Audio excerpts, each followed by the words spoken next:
ఒక కార్యక్రమం కాదు, ఇలాంటి కార్యక్రమాలన్నీ చేస్తా. ఇప్పుడే ఇక్కడ జగన్మోహన్ రాజు గారు చెప్పారు, ఈ యొక్క నియోజకవర్గం రాజంపేట మంచి నియోజకవర్గం, కొన్ని కారణాల వల్ల మీరు మాకు ఓట్లు వేయలా. మొన్న గెలవలేదు కదా.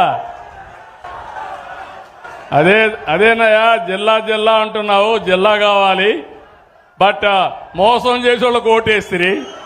ఇప్పుడు నాకు న్యాయం చేయమంటే ఓట్లు వేసే వాళ్ళకి ఏం చెప్పాలి? నేను వాళ్ళకేం చెప్పగలుగుతామన్నా? అన్నీ ఉంటాయి.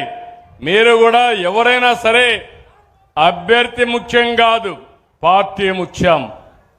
నేను ఈరోజు మీరు చూస్తే 164 మంది తెలుగుదేశం, జనసేన, బీజేపీ ఎమ్మెల్యేలు ఉన్నారంటే దానికి కారణం అభ్యర్థులు చూడాల, పార్టీని చూశారు.